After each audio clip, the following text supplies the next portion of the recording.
I was thinking to myself today, how blessed you are. Because of this very opportunity that you make, that you do, that you have inculcated in. Because although many people who live in this world, they are also meritorious. If you can remember what we discussed last week, how rare would it be to get a human life within the universe where a Supreme Buddha has enlightened. Because out of how many universes are there, will be one universe where a Supreme Buddha is enlightened. It is unimaginable. It is out of 1 trillion universes. So even if we give one universe to one human being, there would be much left without human beings. So that's the number, 1 trillion universes. Out of 1 trillion universes, there's just one universe where a Supreme Buddha is enlightened. And in that universe as well, there are 31 realms in it. Excuse me. Out of that 31 realms, there's just one realm where the Supreme Buddha is enlightened, which is the human world that we live in. So how many humans are there now? At the time that we speak, there are about 8 point something billions. So they all fall under this category. So they all are meritorious. This includes the ones who doesn't see the light of the day as well. That means the babies that are born stillbirths, they're also humans. And also the ones who are being, I'm sorry to use that word, but brutally murdered, they're also humans. They all are very fortunate to be born in this world. They all have sacrificed a lot to come to this universe where a Supreme Buddha has enlightened. Can you imagine the level of merit that you possess? You don't know until it is emphasized like this. So this is what our teachers have reminded us. Actually, we have forgotten this. We never knew that we were that fortunate. We thought that, we means I basically thought, before getting hold of these sublime teachings, I thought that all are humans, so all are much alike. So if some life is valuable, everyone's life is equal. And I didn't know that the animals that we see around, they were the ones who had the chance but missed it. This is a very ugly truth. But if you can see the environment as if the environment speaks for itself, because actually the environment speaks, we just have to pay our attention in order to listen to the environment. I mean the universe or the nature basically. I remember to this date that our Nayakathero was telling us to be able to listen to the nature. Nature includes the lifeless things as well, like huge mountains, big rocks, trees, etc. Even these non-living things, they speak. But if we don't pay attention, we can't listen to. We don't know what happens. Likewise, if you are able to pay attention in the view of the Dhamma, the truth, you can listen to a wonderful, a magnificent, sometimes it will be very, very fearsome. A ferocious story might be as well. Therefore, ladies and gentlemen, let us pay attention to our surroundings. And I will try to express myself as much as I can, how to pay attention and what is this all about? What is our world that we talk about, that every one of us can perceive in our minds? So let's talk about it. How do you define your world? There are objects, there are people, there are animals, there are many things in the world. And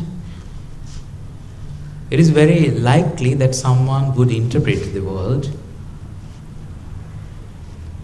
in terms of these objects, the people, the events, or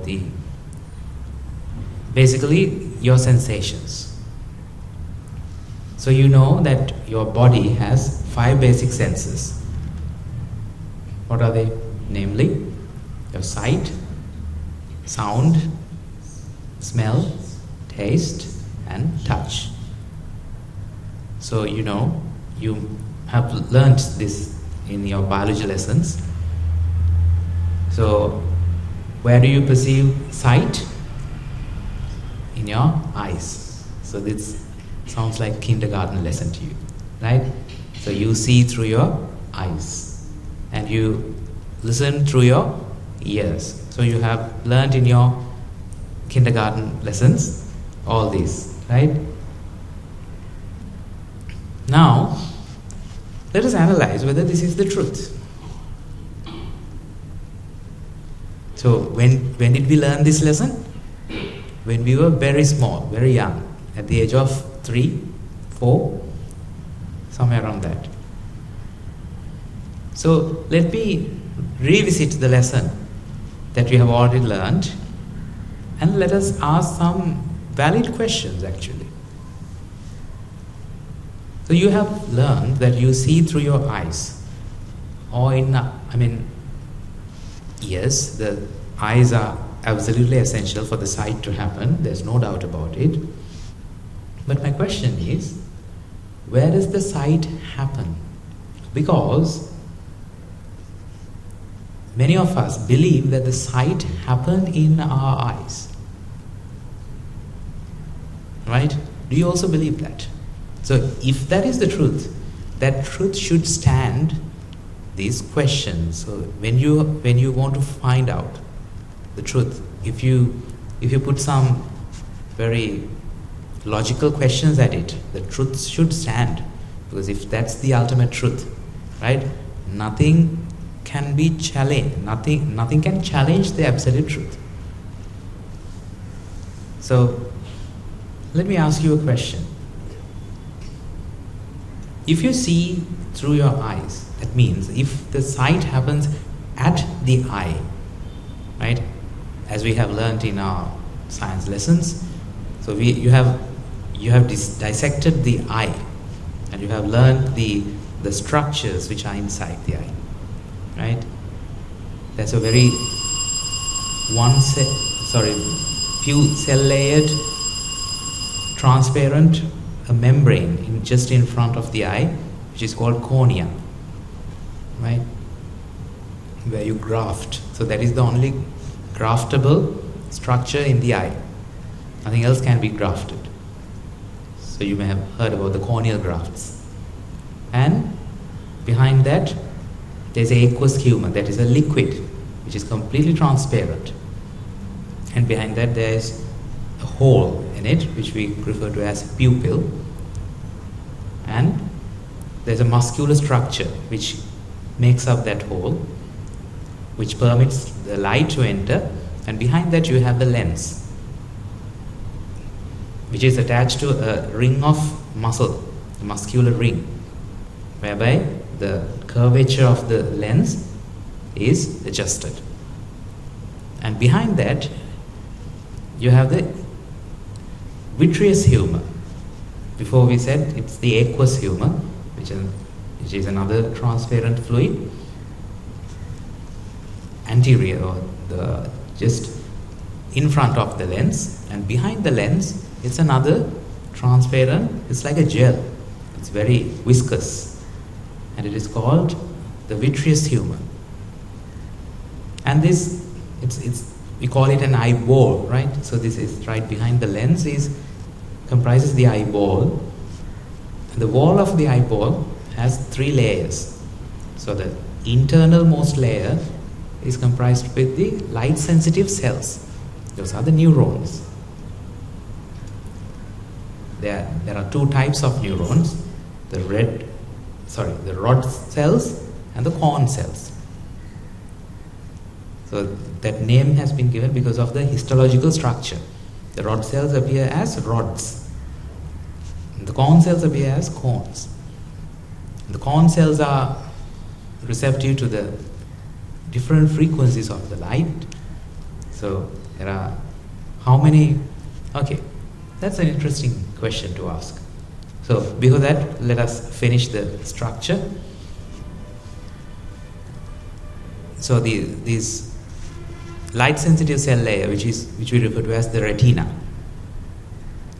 and underneath there's a blood vessel complex, and behind that there's a very fibrous layer, and in front of the eye as well you can see that fibrous layer, which we refer to as the white area, right? Sclera. So the sclera continues, surrounds the eyeball. So this is basically the structure, and you have a basic idea about the eye. And I also have learnt about it in my basic science lessons and my higher studies, as well as when I was in the medical school. I learnt about it, and I thought, before entering the medical school, I thought that the sight happens at the retina. Until I asked myself a crucial question. You know that all the organs, including the eye is also a sensory organ, they get energy from the blood supply. So similar to any other organ, the eye also gets blood supply. There's an inflow of blood through arteries and outflow of blood through veins. So the retina also gets arterial supply through a central retinal artery which comes from the center of the optic nerve. And there's an outflow of blood through retinal veins, which is at the periphery of the optic nerve. So just imagine, right? So I hope this will never happen, but I have come across certain patients this has happened to them, very unfortunate incident, where there's an obstruction to this retinal artery. When there's a complete obstruction of the retinal arteries in certain conditions like thrombosis, that means blood clots have clotted inside the artery, disrupting the blood flow to the retina. So what would happen? What would happen if the central retinal artery is obstructed? So there is one kind of an artery where there are no anastomosis. That means there are no other arteries which supply to the retina. So we call them as end arteries. There are no other tributaries, the other arteries which supply the organ. So that's the only artery. So unlike in hand, we have 2 arteries supplying the same organ. So even if one artery is obstructed, the other artery keeps on supplying the organ or the hand. Unlike that structure, so That is the usual structure. Usually an organ is supplied, the arterial supply is supplied by, the same region is supplied by at least 2 arteries. So if one gets obstructed, the other one keeps on the supply. But there are very few areas in the body where this doesn't happen. And those areas include the heart, the brain, and the eye. I don't know. Still, I have no idea why nature is designed in this way. Maybe in the future we'll be able to understand it. But if that was like the appendix and the little finger, so I can imagine it, they are negligible. But can you neglect your heart, brain, and the eye? I still don't know the exact reason why end arteries have supplied these crucial organs. Anyway, that's how the nature works. Anyway, that's not the point that I want to emphasize. When the central retinal artery is obstructed, there is complete loss of vision. Complete loss of vision in that eye. Okay? Let's imagine there's a patient whose central retinal artery is obstructed. But to the other structures of the eye, which includes this outermost layer and the internal layer, the lens, aqueous humor, vitreous humor, they get some external supply as well. So this retinal artery is mostly to the retina. Even if the central retinal artery is obstructed,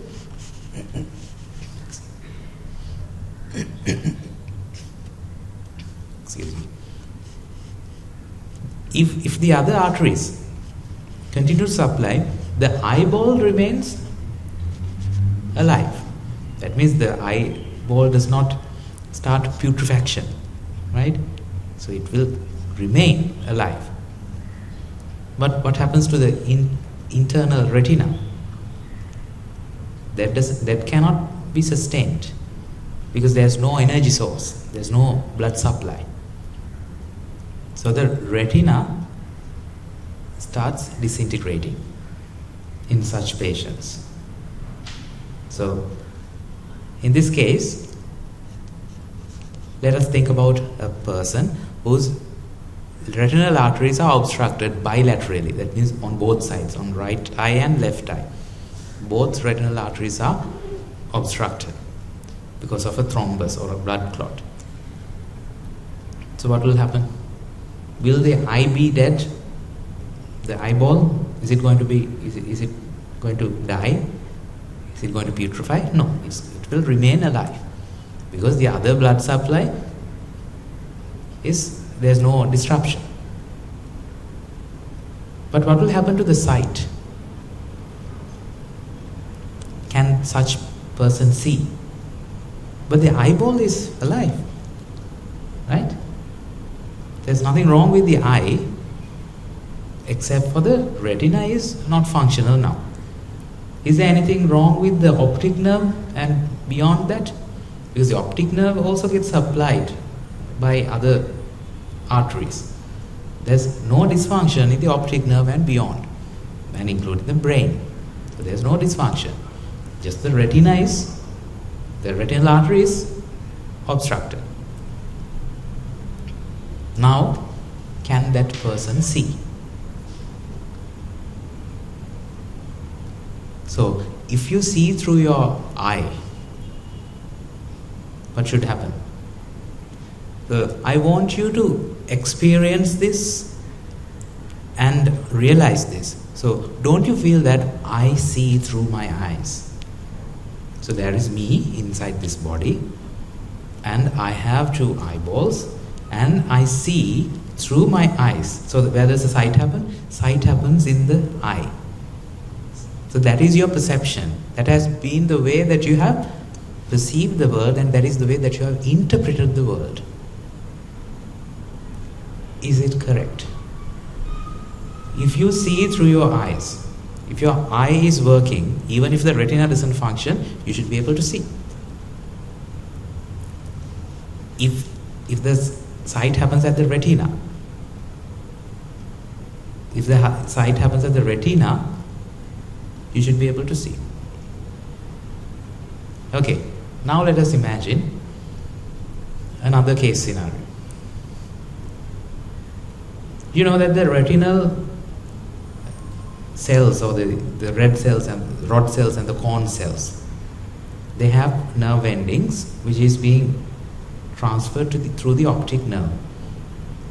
And there are some conditions where some, let's say, tumors and some trauma which disrupts the integrity of this nerve, optic nerve. Let's say after a severe road traffic accident, the patient comes with bilaterally obliterated optic nerves.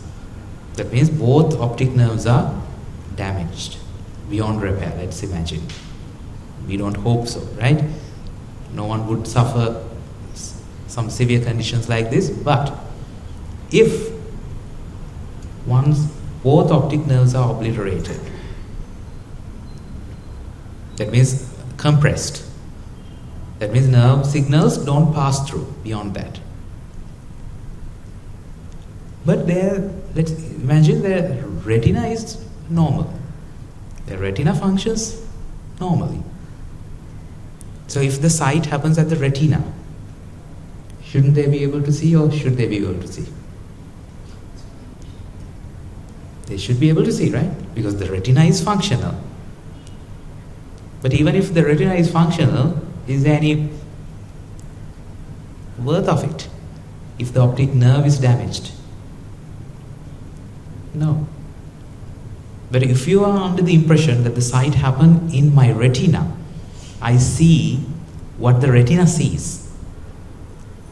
If the retina is functional, even if the optic nerve is not, you should be able to see.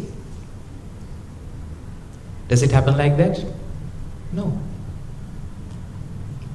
So likewise, we can go beyond.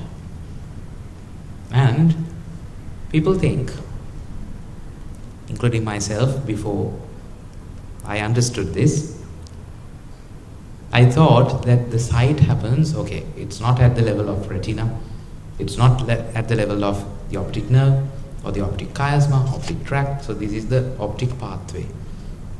This is the second cranial nerve.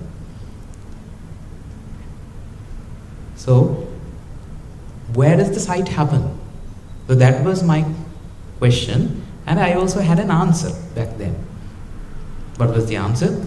The sight happened in the optic cortex, which is the occipital cortex, which is part of the occipital cortex. That means the brain.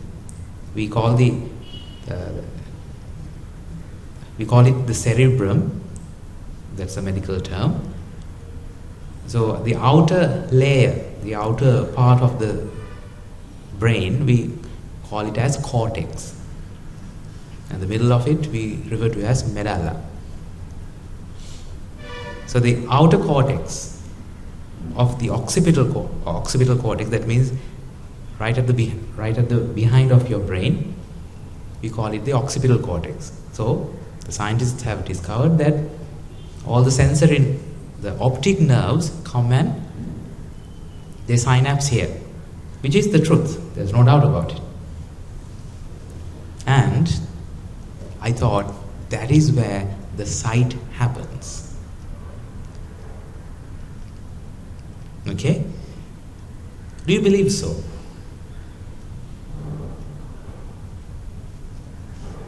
I used to believe that.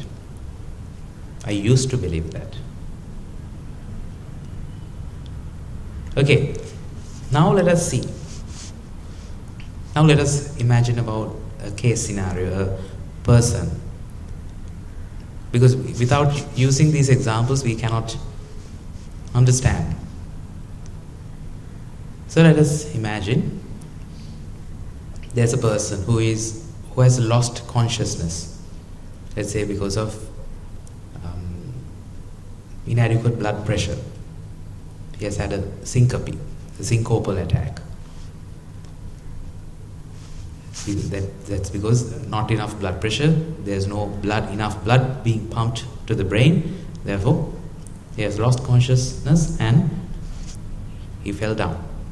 Now, this person lies on the road, lost consciousness. So someone has observed and they have taken them to the hospital. Now they are unconscious, they lie on the bed. Now the doctor comes and examines this patient. Now the first thing that the doctor would want is to ensure that the patient is alive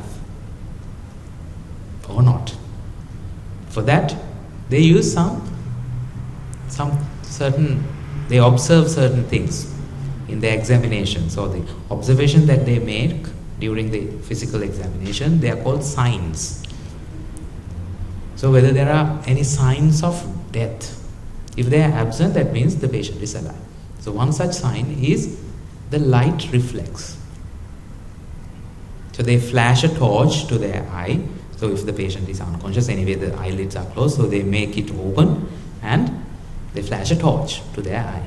So what would happen? Normally the pupil should be constricted. So that is what we refer to as light reflex. I'm sure you have heard about that.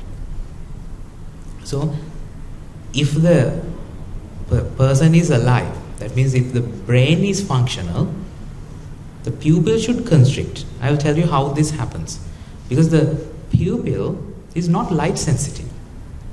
Only the retina is light sensitive. So how can the pupil be constricted when the torch is flashed? Now there is a nervous pathway which functions. So how does this happen? The retinal nerves goes to the brain in the tract that we discussed just a moment ago, through optic nerve, optic chiasm, optic tract, then the occipital cortex.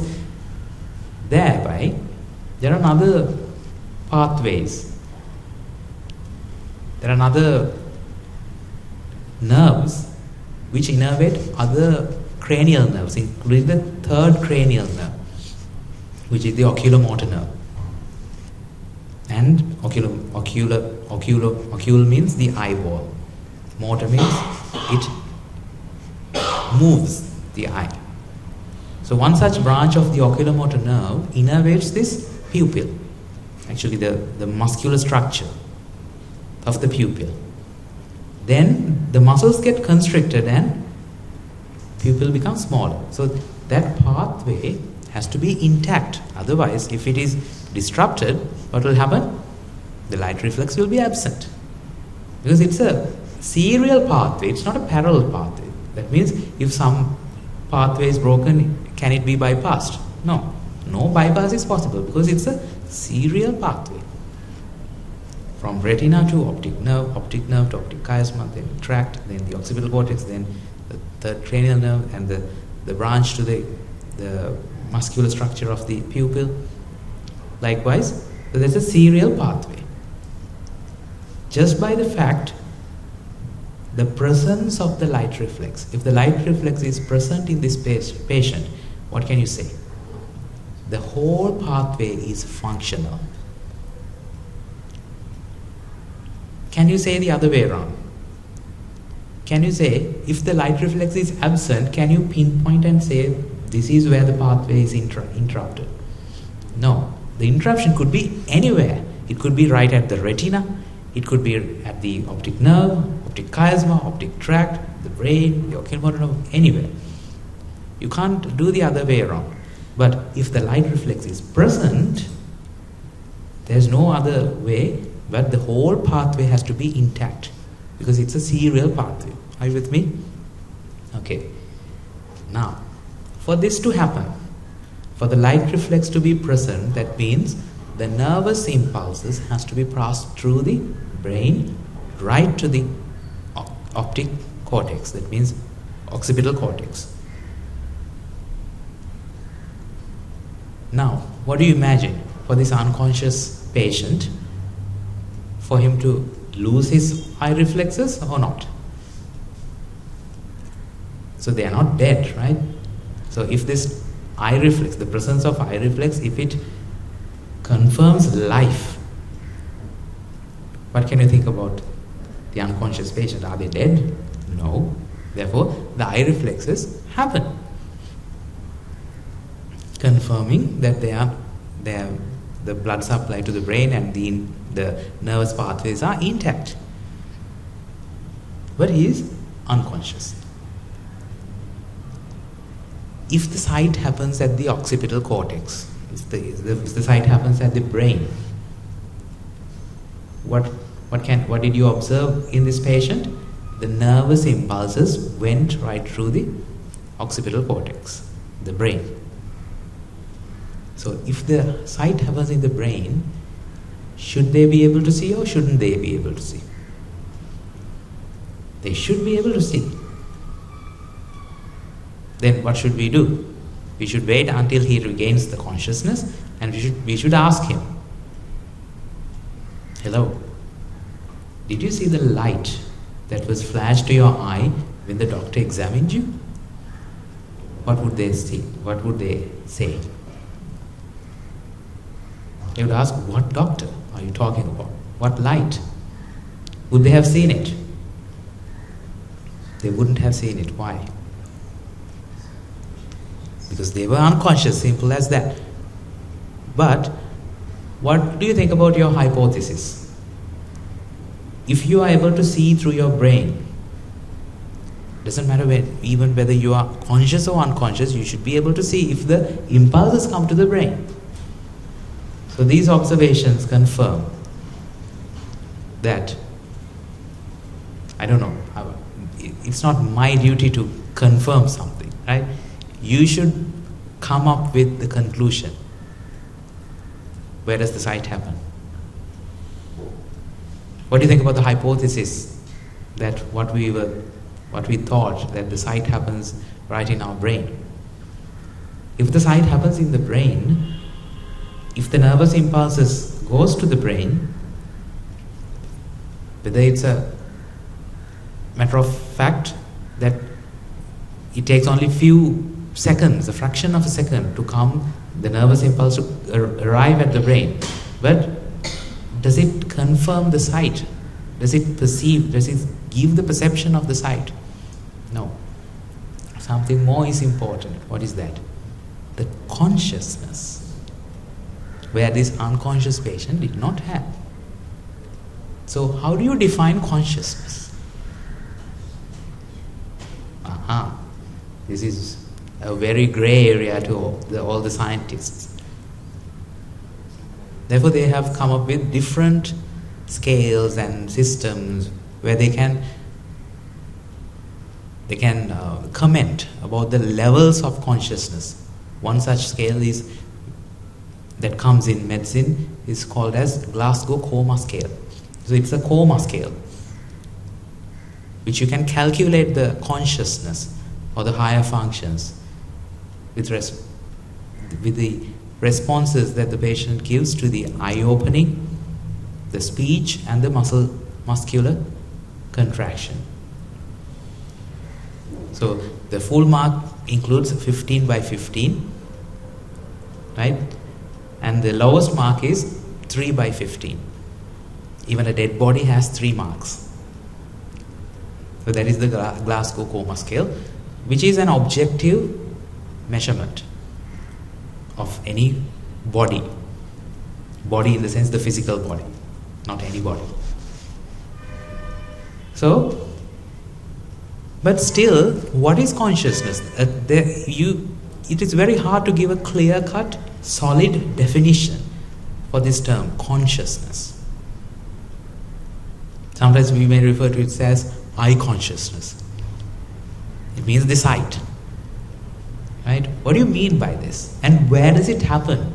That is the most important question. Now, we can have a rough idea through the example scenarios that we have discussed so far.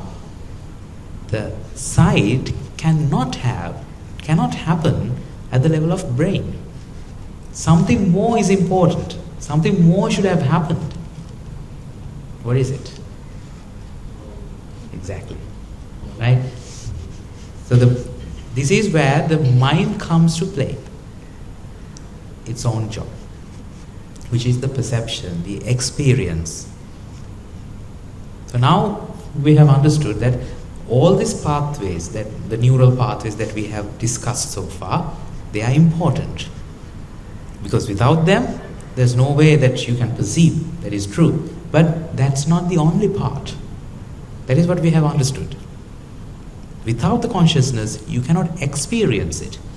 The perception will not happen, but everything else will happen. The nervous impulses will happen, but still the experience would not happen. Now we know that there is something more happening beyond the level of brain. It is true that all the data comes to the brain in forms of nervous impulses, which we refer to as action potentials of the nerves. Those are the impulses. That is the language that the brain speaks, that the brain can understand. And all other sensory organs, including the eye, ear, right, the nose, the tongue, and the sensory organs in the skin, they are actually like translators.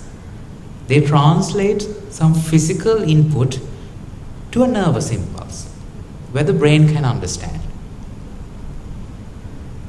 So, for example, the eye or the retina is a translator. It translates the light energy into nervous impulse. The ear is also a translator. It translates the vibrations into nervous impulses. Nose is also another translator. It translates the fragrance particles, right? The information that comes through those particles, which carry the smell items, not the smell items, actually that's a misnomer, right? Those are some physical, it could be a gas, right? Which is very volatile. So the volatile gas evaporates into the air, and those molecules comes through air, and that dissolves in the kind of a membrane which is there at the top of your nose, and to those receptors, when those molecules are attached to those receptors, now that is converted to a nervous impulse. Similar thing happens in your tongue. So all these things are translators. So the physical inputs are being translated to a nervous impulse whereby the brain can understand. So what do you think about the brain? Brain is also another translator. Brain translates from nervous impulses to something that the step beyond can understand. What is the step beyond? The mind, right? So the brain has to translate it from the nervous impulses to a language that the mind can understand. What is the language that the mind can understand? Will the scientist ever explore this? You can't, because that cannot be observed in any term of matter or wave. Because it is such subtle. I don't know, with the advancement of the science, I don't know, but to this day and age, they have not been able to analyze and even to study the presence of such an object, which we refer to as Rupa. Rupa is not something that could be analyzed or studied in the physical world, because it is not something physical. It is a message that is being translated from the nervous impulse by the brain. But this Rupa is captured by the mental environment, or what we refer to as the mind base, right? It is the mind base that which captures this Rupa. In fact, it is the very reason that this Rupa was originated. That is why it was arisen. Can you remember this? Let me illustrate it.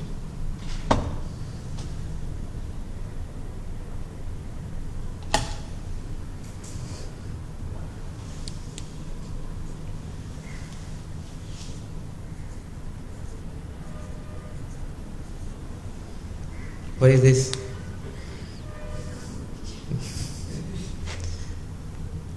These are some eggs of a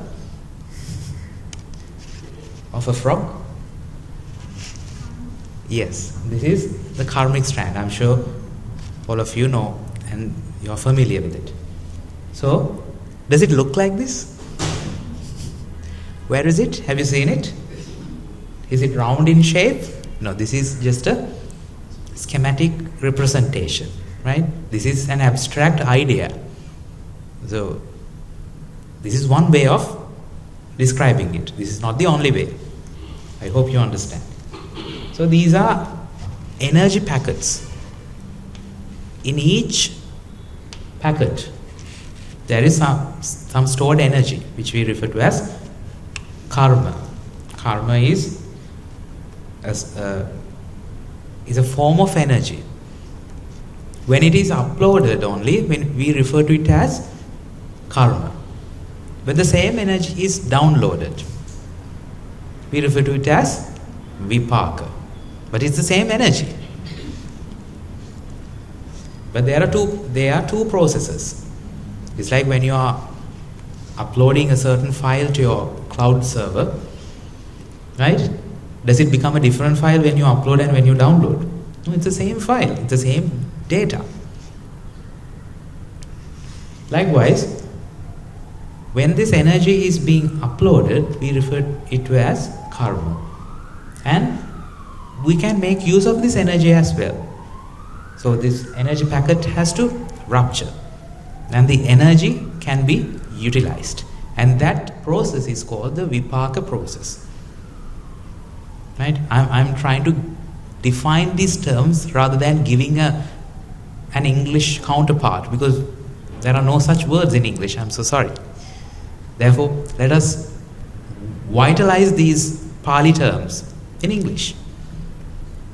So, when this vipaka comes into realization, or when that energy is being utilized, how does it work? Now, this is the question to ask. Yes, sir. This interpretation, is it contained in the text, or is it kind of recently we are Yes, the scriptures say the basic, the core meaning, kammasa komi, kamma dayadu, kamma yoni, kamma bandhu, kamma patisarano, yang kammang karisami, kalyanang va papakang va, tassa dayadu bhavisami. That is the idea of karma. So this is the interpretation of it, because that is very difficult to understand. So I'm just talking about kammasa komi, not about the other things, right? So this is the interpretation of that simple word, kammasa komi. That means what you give is what you get, basically. That is the basic idea of it. So the energy that is stored temporarily in this karmic strand can only be utilized by the mind base, what you refer to as the mind base. When the mind base is primed or tuned, the most appropriate energy packet is being selected, right? So the selection happens depending on the characteristics of the mind base. So I'm trying to give you an example of it. So let's say when you try to fish, right? Don't do so. I don't encourage it, by no means. But when people go fishing, do they just attach the hook to that string and put it to the water? What else do they attach to the hook? Yes, they attach something else. What do we call that? Yes, right? So why do they do that? Why why do the people who go fishing has to attach something else other than the hook? Because the fish is get tangled to the hook, not to anything else. Otherwise fish wouldn't come. They are not attracted to the hook. They are attracted to the worm or something that you attach on the hook. Therefore, let's say there are certain group of fishes, a group of fish which would attracted to a certain worm, kind of worm. So when you attach that certain worm, only those fish get attracted. If you change the worm, now you can catch a different fish. Let's say something like that. So let's imagine that the strongest fish comes first and get tangled in your hook. So can't you determine which fish is going to come to you by changing the kind of worm that you are going to attach to the hook? Likewise, the worm that you are going to attach to the hook is like the base, the mind base. Depending on the characteristics or the virtues of the mind base, it determines which kind of karma is going to be attracted. And the strongest karma, or the most primed, most tuned karma, that the energy packet will be released and the energy will be utilized. How is it going to be utilized? That's the next question. Now, you may have heard, for the generation of a rupa, there are 3 factors.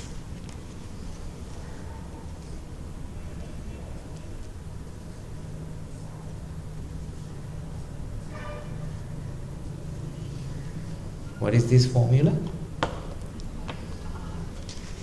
Yes. So these are Pali terms. So let us step by step try to understand. This is vipaka. This is the cause of the rupa. This is ahara. This is the condition. Ahara means, okay, now I'll have to explain what is the difference between the cause and condition. Right? So the difference between cause and condition. So let's put a small comma to this, right? So if I am derouting, please let me know, right? Let us come back. So I will take another example to express the definition, the difference between the cause and condition. If a seed is planted on the floor, soil, the seed is like the cause and the floor, the soil acts like the condition. So the external factors which is required for the plantation, for the planting to happen, that is the condition. The internal factor, which is the very seed that is planted, is called the cause. So this sets the background, the ahara, right? That is none other than the 4 great elements. The physical matter that is in this world, the physical world. Now, because of this energy in the vipaka, now there is some change happens in the physical world, right? That is the change that we get to experience from the outside world, the emission of light, the reflection, the refraction that happens in the lens, the nervous impulses, all these are included in this simple term ahara. That is the physical aspect of the energy that is being utilized. And this is how these two are matched. The method of matching. There are 2 such methods. If they are matched to give rise to an effect, that is called as Nibbāna. If these two are matched to let the effect be passed away, that we refer to as Viparinama Lakkhana. Right? So, because of Vipaka, Ahara, Nibbāna, that means when the cause and condition give rise to Rupa. So, where does it come from? There's no answer. Because the question is wrong. Because there was no Rupa before these causes and conditions got together. It was nowhere else. You cannot comment about such a place where it came from. That is why the question is wrong. Exactly. Exactly like the flame. There was no flame to begin with. When you did with the matchstick and when you applied on that rough surface, there was no flame to begin with. It did not come from anywhere. Likewise, this Rupa, did it come from the brain? It must have come from the brain, right? Right, isn't that the very thing that we were discussing? So the optic nerve and the nervous impulses, so thereby then only the brain emits a signal, which we refer to as the Rupa. No, it is wrong. It would be wrong to interpret that the Rupa comes from brain. That means even without all those light and nervous impulses, there would be still Rupas in the brain, stored in the brain. So Rupa is not such entity which is stored in the brain. It is generated then and there. There is no storage. It doesn't come from anywhere. That is why it would be wrong to interpret that the Rupa comes from brain. It is generated then and there. Right? Okay. When this Rupa is, when it appears, now it touches, it comes into contact with the mind base. It's because of the mind base that this Vipaka got released, the Vipaka energy got released. Let me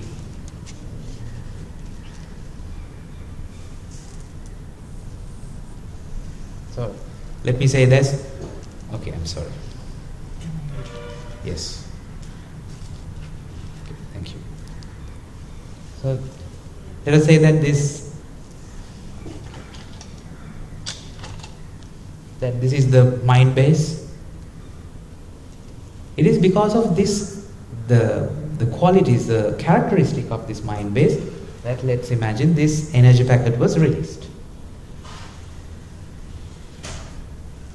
This is the Vipaka energy. And the physical aspects, the physical world. And you were able to observe some changes that happens in the physical world. Now that is our heart. Then they got together and produced a Rupa.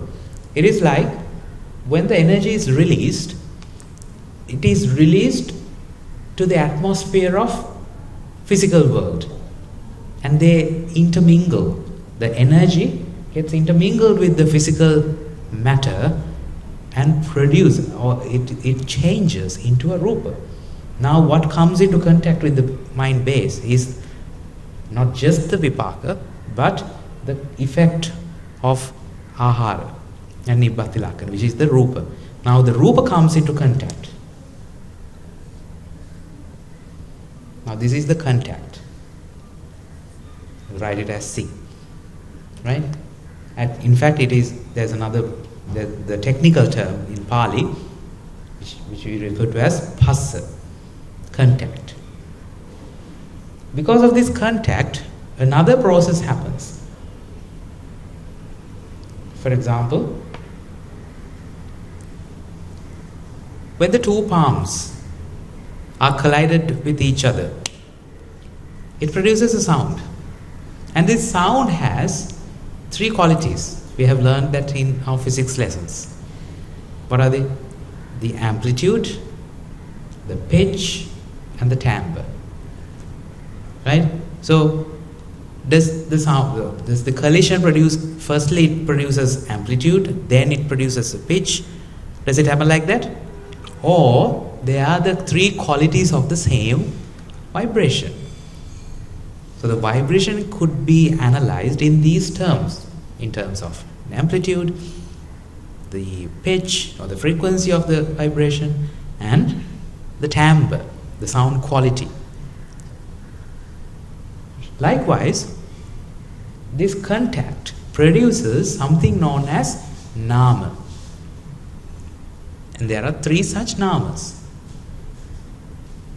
Why do we refer to it as nama? Because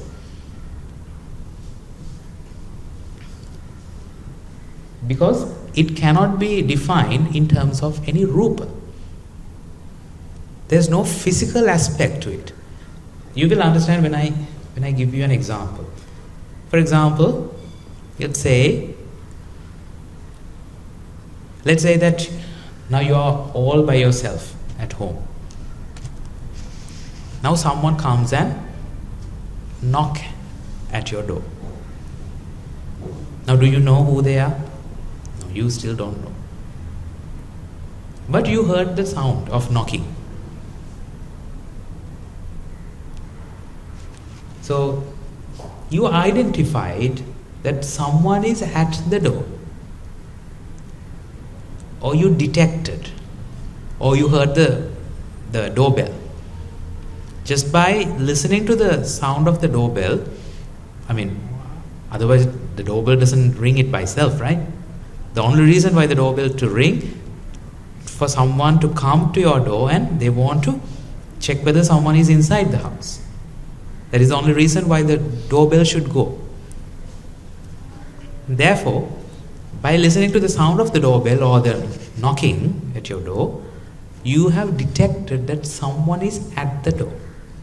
That detection, we call it Vedana, or registering, you could say. Then, since you need to identify that who has come to my door, now you go to the door. Without opening the door, what are you going to do before opening the door? Yes, either you peep through the window, or there's a small lens which is attached to the door, or at least to the keyhole, if that permits enough sight. Right? Now you want to identify. Now you just peep through it and identify, oh, it's mom, or it's dad, or someone else. Now you identify. That identification is known as sanya.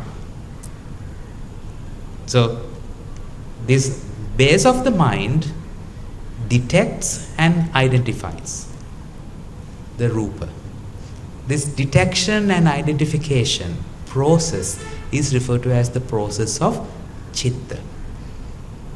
Now that's not all. That's not the end of the story, right?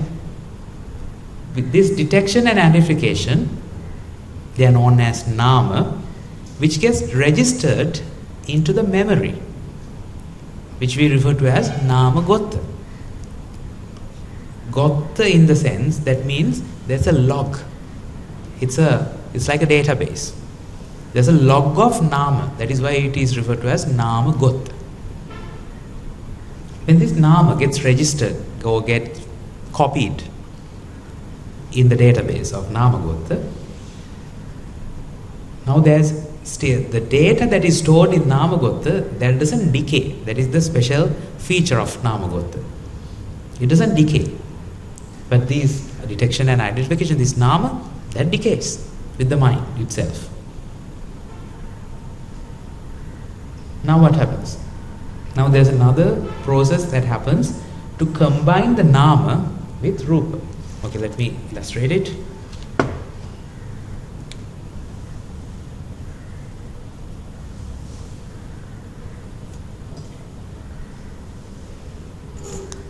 Vedana, Sanya, Sankara. Because of this Sankara, which is the combination of nama and rupa,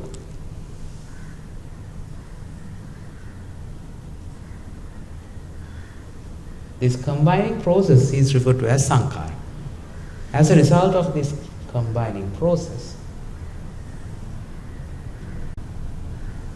you end up with vijnana, which is the perception, which is the experience. The final experience is referred to as vijnana. So these are the 5 aggregates: rupa, vedana, sanjna, sankhara, vijnana.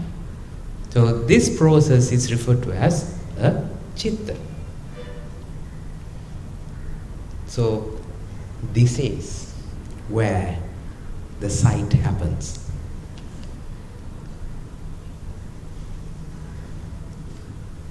Now, how long did we take to describe that? It is not at the level of the retina. It is not at the level of the brain, but it is at the level of the mind. Where the mind? Right at the end of it. When the perception happens, that is where the sight happens. But does it pinpoint sight of what object? No. This is where the sight happens. What sight? No, it doesn't define any sight.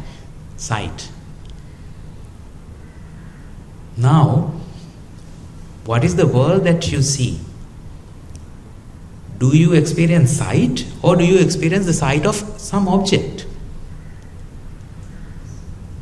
What is your personal experience? Do you experience sight, or do you experience sight of some people, some events? So you experience sight. You can refer to sight, not just sight. You experience sight of something, some entity. Now, what is that? Does it comply with these teachings? Still no. Right? So now there's something more. I don't know whether we have enough time to explain this, but I will try. What we have discussed so far is the aggregation process. Right? This is how the minds work. There are 5, so these are the 5 types of minds. Chakku vijnana, or the sight consciousness; sota vijnana, or the sound consciousness; gana, jiva, kaya, the smell, taste and touch consciousness. All these work the same way. In all these vijnanas, or the consciousnesses, ahara. What is ahara? The physical aspect of the world. There is 4 great elements. But is that the only types of, are there only 5 types of minds? Or there's the 6th one? There is a 6th type of mind which we refer to as manovijnana. How does that happen? Now let us understand that as well. What is the kind of rupa which is required for the manovijnana to occur? So, when chakku vijnana occurs, we call the rupa as rupa rupa.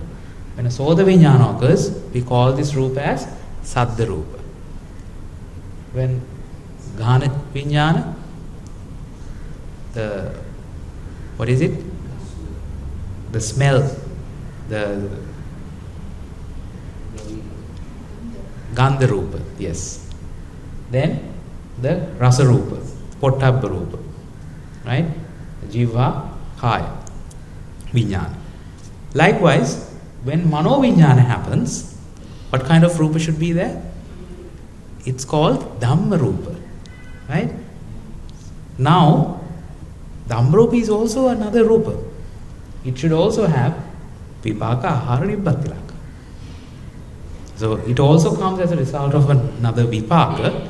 And the question is, what is all about this ahara? Does any 4 great element play any role in the arising of the Dhamma rupa? What do you think? What 4 great element is required for the generation of a Dhamma rupa? No 4 great element is required. But something is required as ahara. So what place as ahara? Exactly. So can you remember, in this step, we were discussing that this Vedana Sanya, they gets copied to a database called Namagotta. And the data that is stored in Namagotta doesn't decay. Even if all the five aggregates, even if they decay, that means after the passing away of a mind. So when the mind passes away, what is the residue that it leaves behind?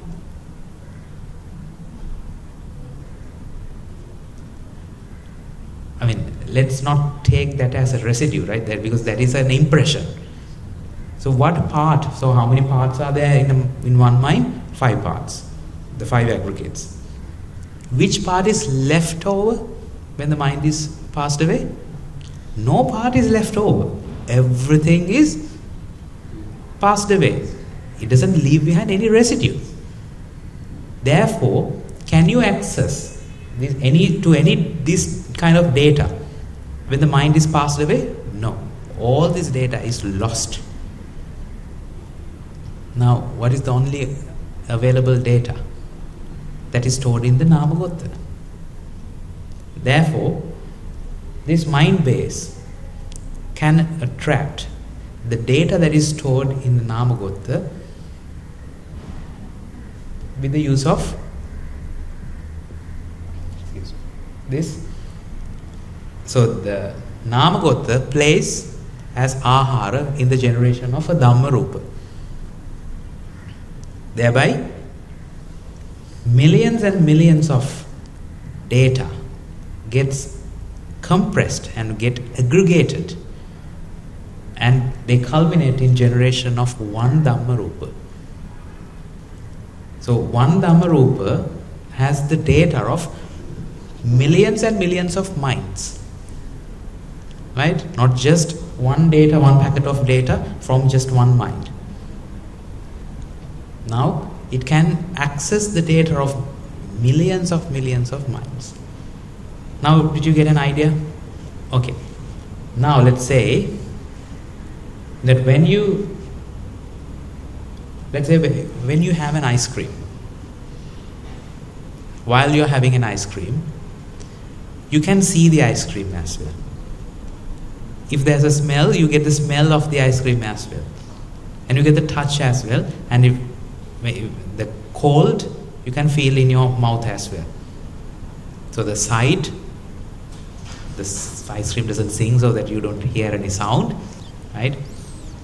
So smell, taste and touch. So all these four sensations, you can feel it at once, right? So how does this happen? When the sight happens, when the Chakku Viññāna happens, is there any place for Gāna Viññāna? Is there any room for the Gāna Viññāna? No.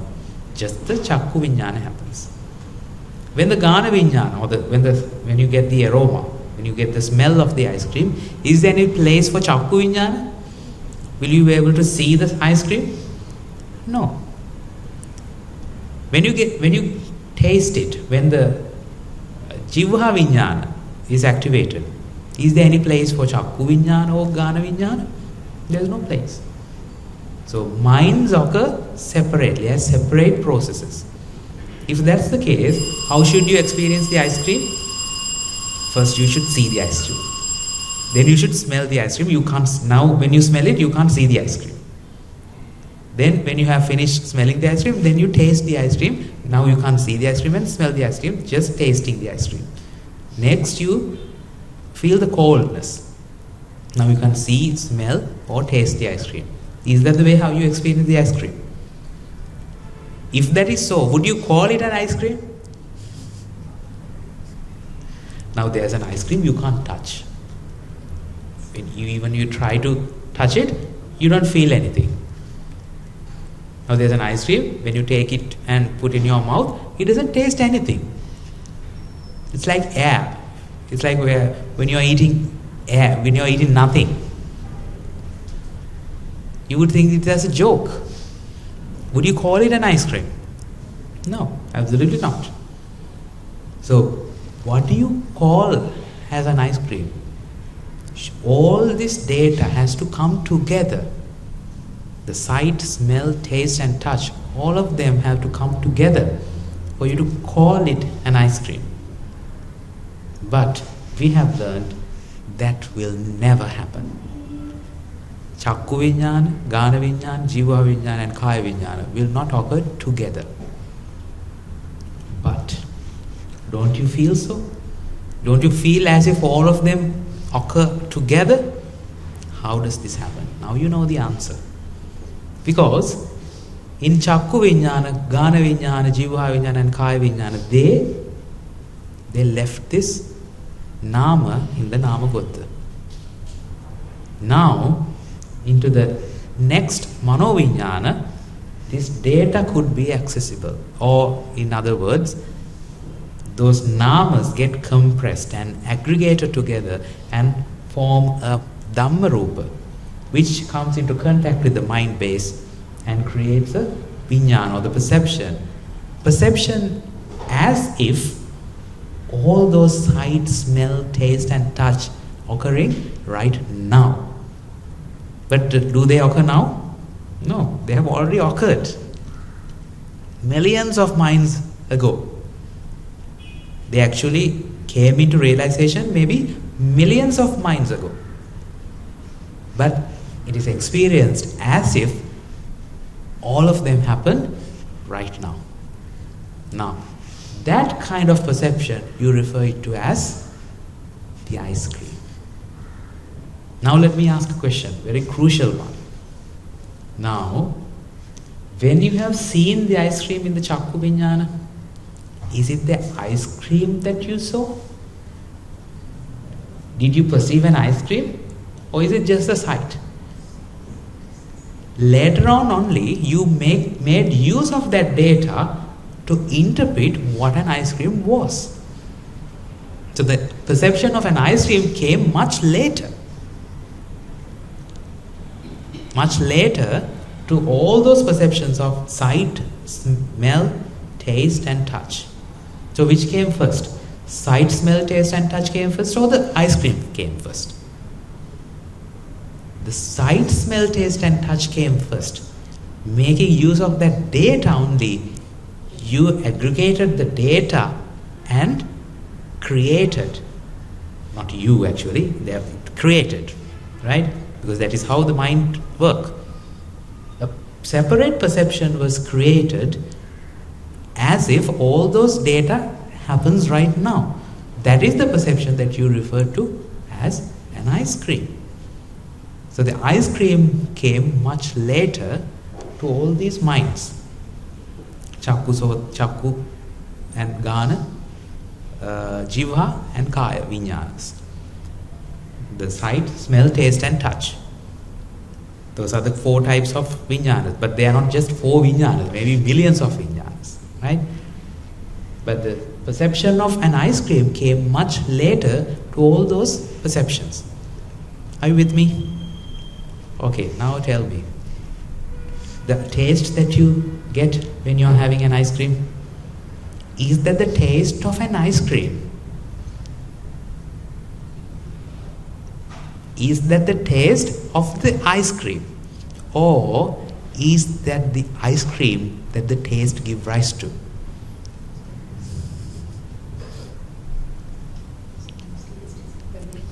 Yes. Now can you see? The object gets created in the mind and it is always a mano viññāna. Have you ever experienced a chakku viññāna? That means just sight. You don't listen, you don't smell, taste, nothing. You don't get anything but the sight. Have you ever experienced such a thing in your life? No. What about the sound, smell, taste and touch? All these get accumulated, aggregated together, and a world is perceived as a mano viññāna. So whatever that you experience, that you have experienced so far, that you are experiencing right now, or that you will experience in the future, they are nothing but mano viññāna.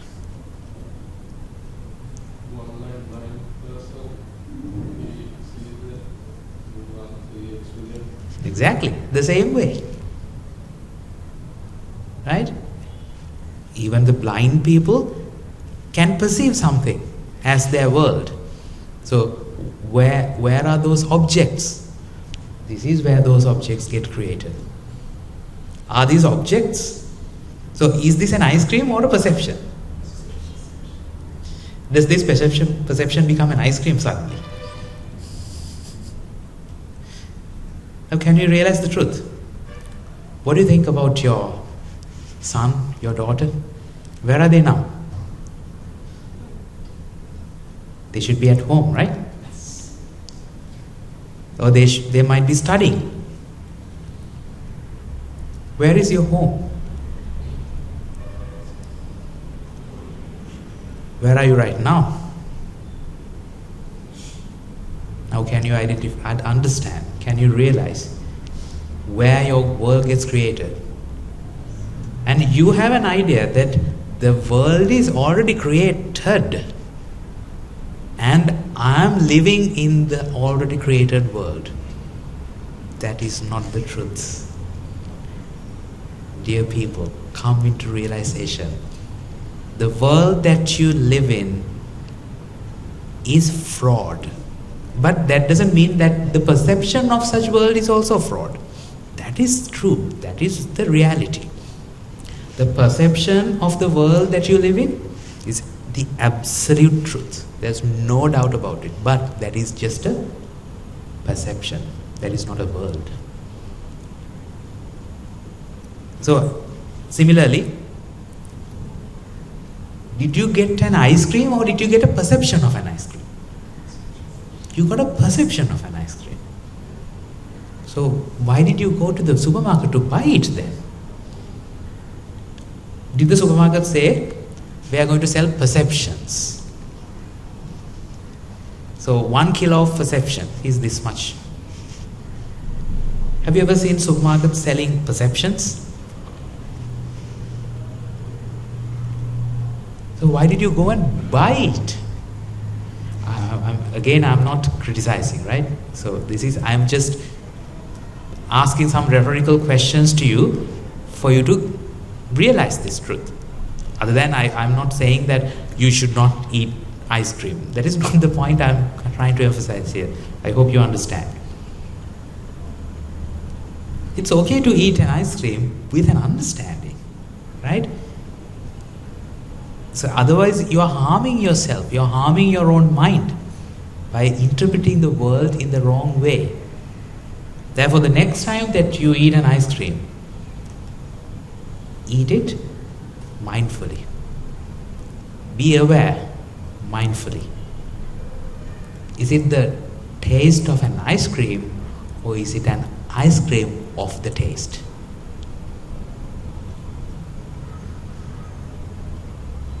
Can you understand that? Is it the smell of the ice cream or is it the ice cream of the smell? So when you go home, you can hear to the sound of your son or daughter, right? Is it the sound of your son or is it the voice of your son or daughter, or is it the son or daughter of the voice? So when you talk with your husband or wife, you see them and you talk with them and you can listen to them. And you are talking with your beloved, tell me, are you aware or are you distorting the truth completely? You may not be able to help yourself by now. Why? Because you have been doing it since the beginning. That is why you need some assistance from a noble friend. So if you are surrounded by people who always poke to you and say, did you interpret it correctly? If someone asks, poking you, then you come into realization. First of all, you have to have listened to these teachings and have internalized this and have comprehended it. Then only that poking will do some effect. Otherwise, if you have not listened to this and not realized it, even if the whole lot of noble friends spoke to you, that wouldn't mean anything. But without those reminders, be my guest to practice. I don't know. For me, without noble friends, I don't want to live in this world. My life will be meaningless completely.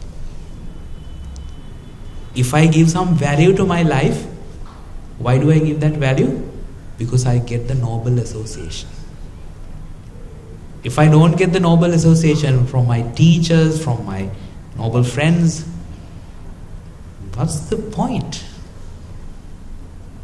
So that is the value that I have given to the noble association. And in fact, can you remember what is the value that the Lord Buddha gave it? When Venerable Ananda Thero was discussing some matter with the Lord Buddha, he said, Venerable Sir, I think that the noble friends is almost the half of the sasana. What did the Lord Buddha say? Mahevang Ananda Avacha. Don't even say that. Don't even say that. Why? That's the biggest insult to the sasana. It's not the half of the sasana, it is the entire sasana. That is the value that the Lord Buddha has given to a noble friend. Therefore, according to the teachings that we have learned and the experience that we have got from our teachers as well as our noble friends, I live because of my noble friends, because of the association that I get from the teachers and the noble companionship that I get from the monastery as well as you all. Right now, what am I getting from you? Now, would I be able to, if these chairs are empty, would I still be able to speak to that camera? It is impossible. I don't believe in it. Because it is the merit of you as well. It is your merit. Therefore, you are giving me noble association. Without your merit, this is not something that I do. That is just a perception that in this mind, right now, as I am speaking, there's a perception in this mind as if that someone is doing. If I am aware that this perception is not a person, that is the only thing that I can do right now. That is why, dear people, I say, when you experience the world in reality, the method or the way that you experience will not be different, even if you understood the truth. Even if you are consciously aware, mindfully aware, that it is not the ice cream, it is not the taste of the ice cream, it is the ice cream of the taste. Even if you are mindfully aware, will the experience be changed? No. Don't expect the experience to be changed. The truth that you have to realize is only happens through your wisdom. Don't expect the world to be changed. The experience will never change. For example, I think last week we discussed about this. The pleasure and vexation. Can you remember? I hope you have done your homework, right? I'm not going to check. Right? So whenever you experience a pleasurable experience, we suggested to do something, right? What is it? To hold back the pressure, withstand it, and focus on the vexation. a well-focused mind on the vexation is a mind which is mindfully aware. Now, a huge amount of vexation will be released. Don't try to interpret it as a pleasure. It is a pressure which is got released. Now, mindfully aware. Now you are mindfully aware. And now you take the first bite of a pudding or whatever.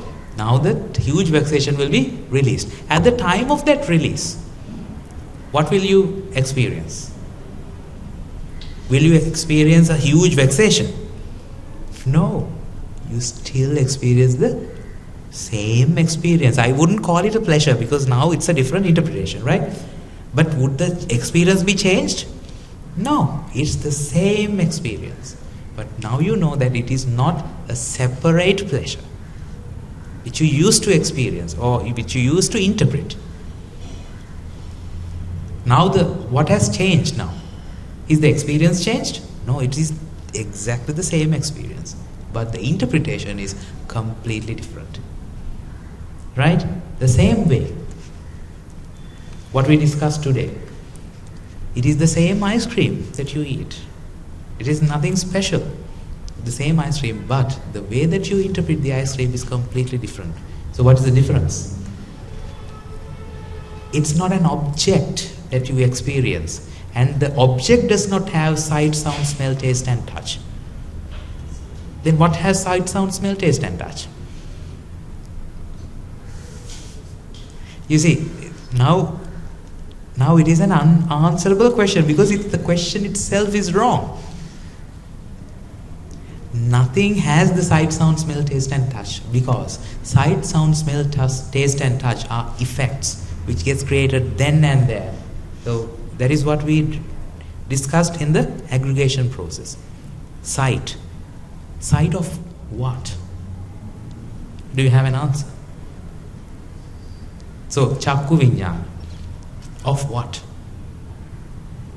Is the Chakku Viññāna of this? Can you name such a Chakku Viññāna? Chakku Viññāna of this duster. That's a meaningless question. It is just Chakku Viññāna.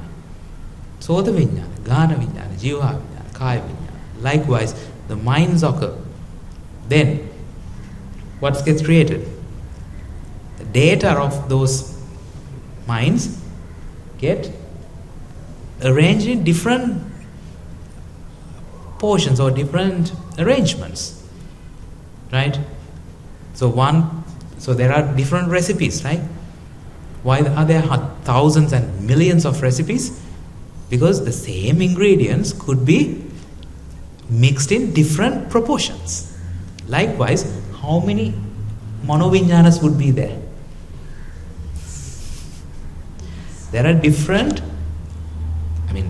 the data of these 5 Chakku, Sota, Gana, Jiva, Kaya, Viññāna, or the sight, sound, smell, taste and touch could be mixed with different proportions, and there are incalculable amounts of viññānas.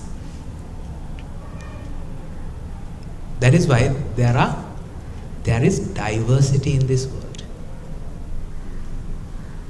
That is why even if you eat an ice cream, is it just 1 or 2 ice creams types?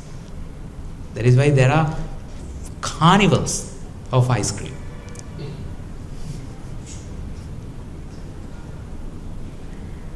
That is why there is different sorts and different diversity in this world, because the people don't know, and I think that is not their fault. That is because they are not guided. I was not guided. I used to experience all those perceptions without realizing they are just perceptions. That is the tragedy. Actually, it is a tragedy. Without realizing the truth, keep on seeking for the best perception, but it is the same perception. You were going to ask some questions, sir.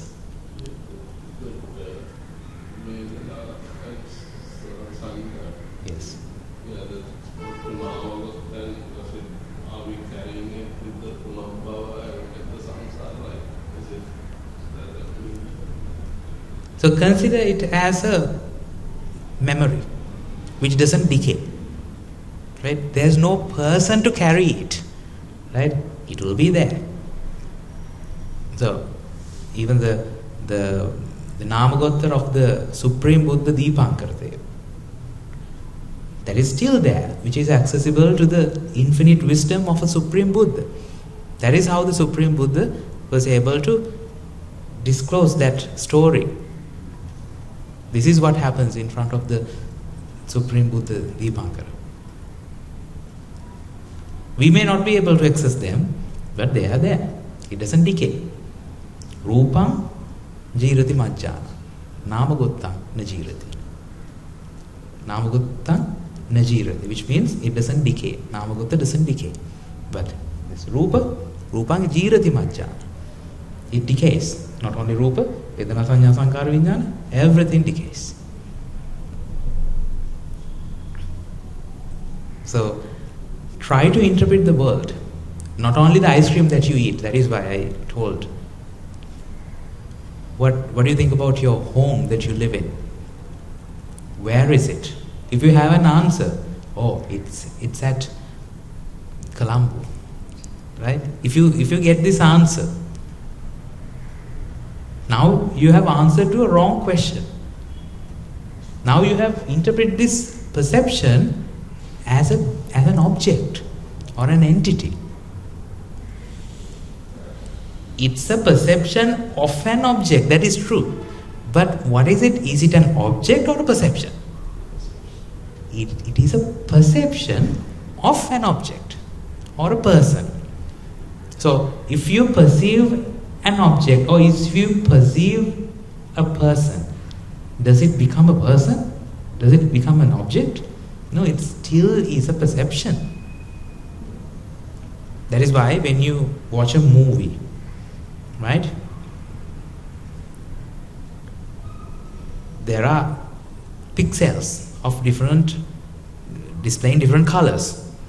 Do those pixels suddenly become into a person? But how do you feel that an actor is there? That is your interpretation. That solely happens because of your interpretation. If you listen to a audio track played in extremely slow motion, 100 times slow motion, are you able to enjoy it? Or even high speed, it's completely distorted. Now you can't enjoy it. Why? It's the same vibrations, the same kinds of vibrations, but in a different proportion. Played it differently. Now it's not the same. If somebody sing wrongly out there, also you can't like. Exactly. Sometimes you are offended. Yeah. And you tell yourself, oh, he ruins it. So, who ruins what?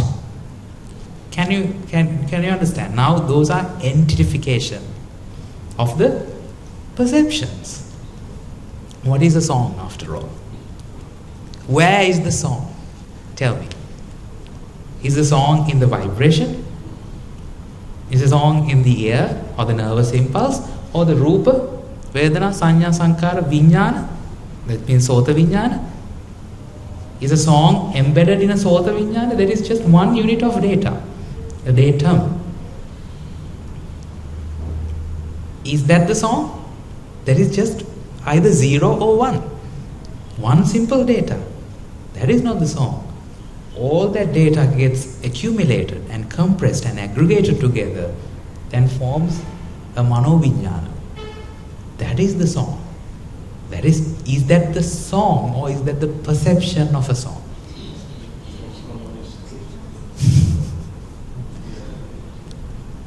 Now, interpret the world that you have misinterpreted. Now, this is what we refer to as mindful awareness.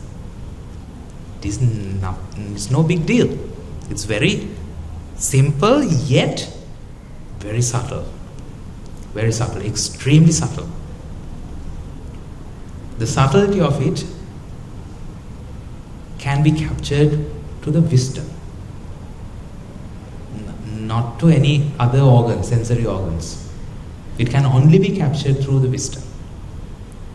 So improve your wisdom. It improves as you practice along. It doesn't stay put. It improves as you practice. Unfortunately, that's all the time that we have. I hope you understood something, and now you can interpret the world that we live in. So if you can see objects, if you still see that red is in this object, if you still feel that it is very soft, the object is soft, now that is not the correct interpretation. The soft touch creates this object. When? Right now. Right now, in the sense, not in the present time, right? There's no such thing as time. This moment itself. In Pali, we refer to it as Pachupan. It is generated then and there. Not before, not later, at that moment itself. So, when does this duster get created? This moment. So the duster that is perceived right now is not the same duster that gets perceived the next moment. It's a completely new duster, but it perceives as the same duster. But is it the same? No. Now that's a topic for another day. It's not the same, it's similar. Right? So let us discuss about it in another day. So until such time, we will transfer the merits and conclude the sermon today. Let us transfer all the merits that we have acquired today by making infinite offering, by offering various things to the infinite virtues of the Noble Triple Gem, listening to Dhamma, and by engaging in various meritorious deeds. First and foremost, let us remind ourselves how incredibly fortunate we are to be in receipt of the Lord Buddha's teachings, and with immense gratitude let us transfer these merits to the bhikkhus, bhikkhunis, upasakos, upasikas, who since time immemorial have protected and preserved the sublime teachings of the Lord Buddha and passed it down to the generations of the noble lineage in the form of Tripitaka, which is thankfully available to us to study, understand and comprehend the Dhamma. Let us also transfer these merits to all members of the Mahasangha present throughout the world, including the chief prelates of all of the chapters, who have dedicated their lives to the noble path and committed themselves towards the betterment of all sentient beings. Let us not forget that among them are the monks and nuns resident at your local temples and nunneries, who have been by your side through thick and thin, come rain or shine. Let us also transfer these merits to our Guru Swamin Wahanse and all other monks resident at our monastery, as well as the Anagarikas and Anagarikas attached to the monastery. Let us also transfer these merits and express our gratitude to all those who make great efforts to disseminate the teachings of these teachings of the Lord Buddha, be that by translating the sermons, sharing them out with others, or inviting others to join them. Let us also transfer these merits to our devotees, friends of the monastery, who for the sake of merits continue to sustain the Mahasangha. This includes everyone from those of you who contribute to the construction of the monastery and continue to sustain the Mahasangha through alms, robes and medicine, and who have passed on their know-how and expressed their well wishes. Let's also transfer these merits to our mothers and fathers, brothers and sisters, husbands and wives, sons and daughters, uncles and aunts, friends and family, acquaintances and employees, and to all those who have helped us, supported us and assisted us in any way, shape or form. If any of them have any physical or mental ailments, may they be healed of any such physical or mental ailments, and may they abstain from unmeritorious deeds, fulfill the meritorious deeds, fulfill the Noble Eightfold Path, and attain the supreme bliss of Nibbāna. Sadhu, sadhu, sadhu. Let us also transfer these merits to gods, deities and demons, primarily the Sakkadeva and all other numerous gods and deities who are committed to protect and fulfill the Sambuddha Sasana. Let us also transfer these merits to our guardian deities who always keep a watchful eye over us and keep us out of harm's way. May through the power of these merits, may they prosper in divine power and wisdom, May they abstain from the unmeritorious deeds, fulfill the meritorious deeds, fulfill the Noble Eightfold Path, and attain the supreme bliss of Nibbāna. Sadhu, sadhu, sadhu. Let's also transfer these merits to our ancestors, to all those who have predeceased us, reminding ourselves they have been our friends and family in this infinite long journey of samsara. Let us transfer these merits to them. And let's transfer these merits to all members of the armed forces, including the police force,